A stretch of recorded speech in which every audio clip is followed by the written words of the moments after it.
So mga boss, unbox ko lang to. Ang tagal na pala nito. Cole NX Terrain na hub. Tagal na to, lumang model na. Ngayon ko lang naisipan upload kasi ngayon ko lang siya uli nakita sa drawer or cabinet. So tara. Kasi ibibigay ko sa anak ko bago ko install. Unbox ko na rin kung need nyo yung info. Kung type ko pa umorder nito online. Ayun, may meron siya mga adapter. QR, tsaka QR2. Meron na siyang kasamang hub spacer. Bihira yung sa ganun. Iba walang kasama yun. Puro QR pala ito adapter niya. QR lang yan. Tapos kung QR nila, check, magnet test na rin natin. Hindi na ito bakal. Walang atong bakal dito. Wala. Good. Aluminum lahat. Which is nice kasi hindi yan kakalawangan. Pero medyo hindi kasi tibay ng bakal. Check mo natin yung harap. Ay hindi, skewer muna. Skewers. Parehas lang din to. Bakal pa rin to. Steel pa rin yan. Ito lang aluminum to. Yan o. Diba? Ito aluminum to. Maganda yung ano. Lever. Magandang klase. Kaya natin. Siyempre may weight check din natin yan.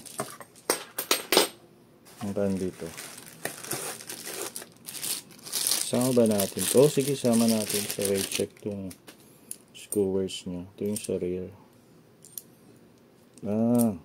Kakaiba yung sa lock. Wala, yung iba kasi may plastic. Ito solid na solid na aluminum. Good. Yung iba kasi nyan, may plastic pantakip. So harap muna.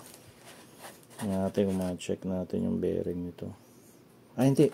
Pakita sa mga yung specs. May specs ako nakita dito. Hindi ko lang maintindihan. Yan o. Okay na ba lang mintindi dyan. 10 to 11 speed gets natin yan. Pero yung 9x15 by 100 by 108. Parang ata yun. Pwede ba boost yan? Di ko sure Tapos ayun o. Sa rear 10 by 12 by 142. 142? Malapad hindi ba boost to? Hindi no. Pag true axle. Hindi kasi makukuha to ng ng caliper ko. Hindi ko masukat yun. Sobrang lapad. Sound check. Kunat.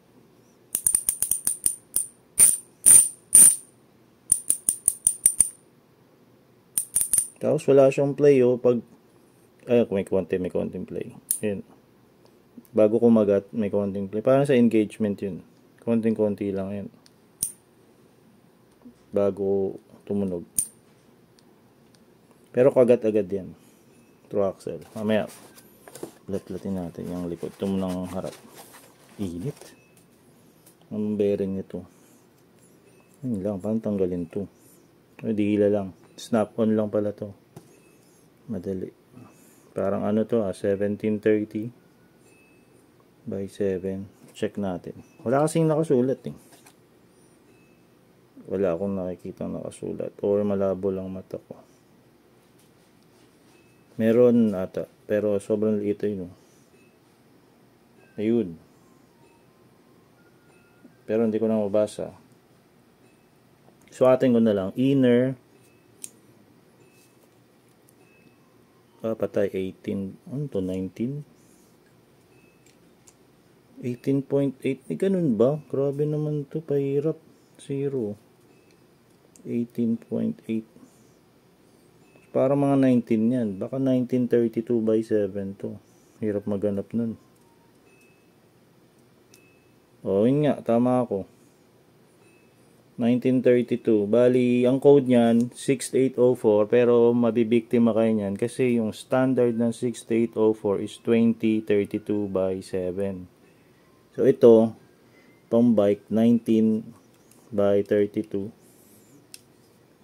Mali. Ito muna pala 19. Yan 18.7 nga. 19 yan, 19 yung inner by 32. Then yung kapal 7, di lang natin mahugot yan kasi masira na yun. So pag bibili kayo niyan, yun ang titingnan nyo. Ano yung 19, ano yung inner which is 19, then ano yung outer 6804. Pag binili nyo yun, 20 yung mabibigay sa inyo. So, hindi ka kasya. 20mm yung inner. Dapat, ang makuha nyo, 6804-19. Ewan ko ba't mahilig yung China or Taiwan sa ganun. Iba-iba nila para di kayo bumili ng bearing, bumili kayo ng hubs. Yan, maganda ikot. Tapos, hindi to sticker. Para siyang paint. Kaya yung naman, harap, likod. Likod loads. Sound check ulit. Gandang tunog. Yun. Hugot agad. Dito may nakasulat din. Hindi ko lang mabasa. Ang liit ng lintek eh. Hindi ko mabasa yung nakasulat. Kayo na lang kung mabasa niya. Pero ako hindi ko yung nagbe-base sa code. Dito ako lagi sa mismong sukat niya. Nako, 1628.7 to. Mahirap din hanapin. Usually yung ganyan, 16 yan. Tama naman yung digital caliper ko. Wala nga yung sukat niya. Then to 28 yan panigurado. O 29 pa pala. 28.6. So, pinakamalapit na size dyan is 1628.7. May free up din ako nito eh. Yung pang Saturn Atlas 2.0. Pasok na pasok dyan. Kaya tingnan natin. Yun o. Ay, walang retainer. Walang retainer ito. Yung bago kasi. Kaya pakita ko na sa inyo. Yung bago meron. Kuha lang ako saglit. Ito sa online. Pares yan. Yung bago ngayon, may retainer clip na mas maganda. Tapos red. Meron din black. Pares yan. Tama, pag sinukat ko yan, black yung sa stock ng NX.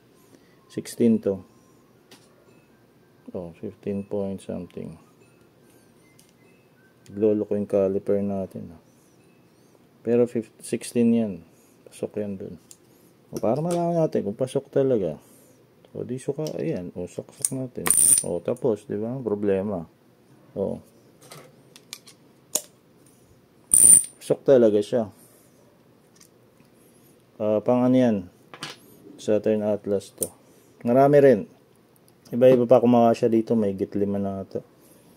Heroic 9.2 8.5. Gawan ko na lang siguro ng upload to separate. Kung ano yung kumakasya. So, balik tayo sa rear hubs. Axle bearing naman. Obviously, parehas. Ayan, 16 nga. Then, yung bearing ito, ganoon din nata, 28. Sa axle. Mahirap na sukatin, mga loads. 28 din. Parehas din. 1628. So, yung bearing niya sa free hub, ito. Tsaka dun sa axle, 4 na piraso. Most likely pare-parehas lahat. Di kasi natin pwedeng baklasin yan sa loob eh. Minsan kasi may ganun ako na encounter, iba eh. Hindi siya parehas. Chosen ata yun. Dito sa kabila. Iba ring hubs. Abnormal, iba yung sukat dito. Nakagigil. Siyempre, pupunta ang bearing center, tapos iba pala. Ito, 16 pa rin yan. 28 dapat to. Naku, ba't nag-iba? Ang tagin 29. Yun. Hindi, may topak lang natin. Kailangan ko natin bumili ng digital caliper. Ba't iba dito naging 30? 1630, hindi pwede yun. Yun, patay tayo dyan. Hindi. Meron siyang, ayun. May kanal siya. Okay. Mahirap sukatin. Ayun, may kanal siya, may labi. So, kaya naging 30. Pero, 28 lang talaga yung sa bearing yan dun. Pag binaon natin. Ang hirap kasi. Mga 28 lang yan. Yan, mga ganyan. So, pare-parehas yan. Pare-parehas. Clear. Clear tayo dyan. Then, syempre, ano to? This type. 32 volts. So, final. Weight check natin. Teka, baka malaglag. Nangyari pa ako dyan. Weight check. Lagay ko na lang yung karton para madali. Ilagay natin sa karton. Then, 0 ko yung box. Tanggalin muna natin ito. Kaya hindi natin sama yung adapter. Logi. No? Naka-truck siya. Huwag natin sama itong mga mga adapter. Ito lang sama natin yan. Para madaling magsukat. Kasi ang hirap niyan. Tatalon-talon yan pag walang ganito. 0 natin. 30, no? 0. Rear hubs lang. 281. Front hub. 178. Sama yung rear hub. Yan. 459. Skewers pa pala. Medyo may kabigatan pala to.